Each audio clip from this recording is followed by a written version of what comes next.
Leslie Marshall is with us. Now, Leslie, you surely, I mean, it's so blatant.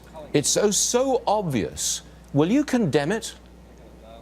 Of course I would condemn any violence. I'm a liberal. That makes me a pacifist. I condemn any violence for any purpose, and especially for political gain, whether it's from a Democrat or a Republican. One of the wonderful things about our nation is we have the freedom to our opinions, yes, and we have the freedom to cast our ballots for which candidates we want. Nobody should be destroying headquarters, but I do have a problem with who got these videos out, and I do have a problem with the edits here. Leslie, I really I'm do. sorry. I absolutely do not care.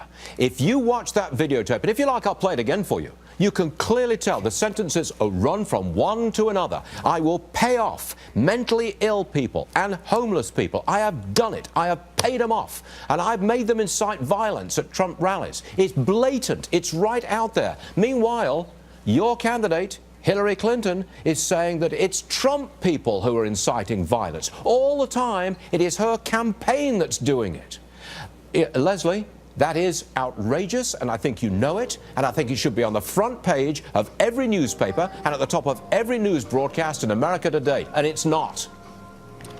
It will be discussed in the debate, and I think Secretary Clinton should answer for that. However, I do think that some of the Trump rhetoric we've seen has contributed to some of the violence we've seen at Trump rallies and just toward people. And right now, the divisiveness that we see in the vitriol that we see throughout the country leading up to this debate. But I agree with you. There is absolutely no excuse for any type of violence. Like I said, was this commanded by or known by Secretary Clinton? That I would have a huge issue with, Stu. Okay, now let me show you another example of elite journalists working for and with the Clinton campaign.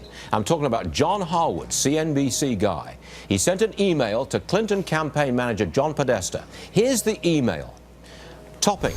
Amazing that some people still think it's worth burning so much interview time with person most likely to be next president on her emails. Leslie, again, that is an elite journalist, CNBC, New York Times writer, working with the Clinton campaign. Nobody is not saying this, but that's what came out of those leaks. That is outrageous, isn't it? Well, I have said before, I have a real problem when journalists aren't reporting the facts, but they're opining about the facts. I was a journalist years ago. Now I'm a talk show host and an analyst who is paid to opine. There's a big difference there. Yes. I have a master's of broadcast journalism, Howard's and not. I will tell you, a true journalist is supposed to report Yes. the information, and then the people who are reading it, listening, or viewing it come to their own conclusions. So I think What about actually, Mr. Stu, we agree on Thrush something. at Politico, who gave his report to John Podesta? Go through it, please. Make sure I'm right. Oh, by the way, don't tell anybody that I'm doing this. Mr. Thrush, left-hand side. Podesta, campaign manager for Hillary Clinton, right-hand side. This is so pervasive that I think there is some truth to the idea that essentially, you can read the email for yourself, it's on the screen right now. This is so pervasive that it is destroying American journalism, isn't it?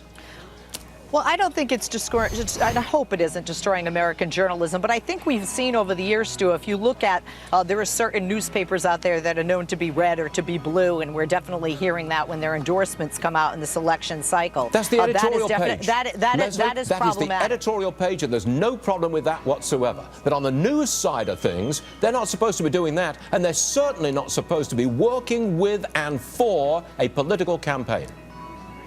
I don't disagree with you there, but what I also have seen is criticism not only by the press but by voters that Hillary Clinton is not giving enough time to the press, not answering questions, not doing interviews, not giving press conferences. So if she, Secretary Clinton, were truly in bed with all of these journalists, we would be seeing her constantly, and we wouldn't hear those complaints among voters and among the media. Why should Hillary Clinton expose herself to the media, which is clearly on her side?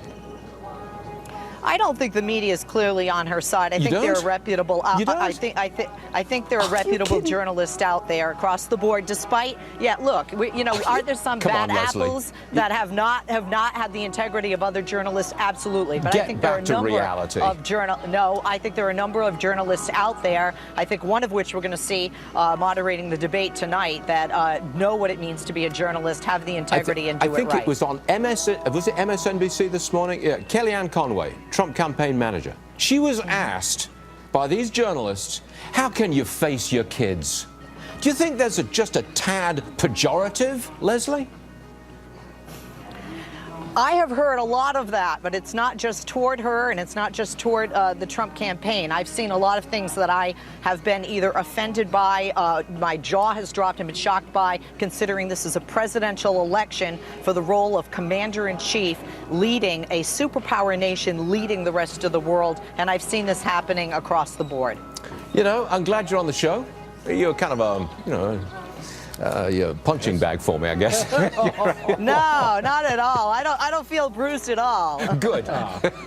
Leslie, thank you very much for joining us. It's a pleasure. Thank you very much. Stu. I appreciate it.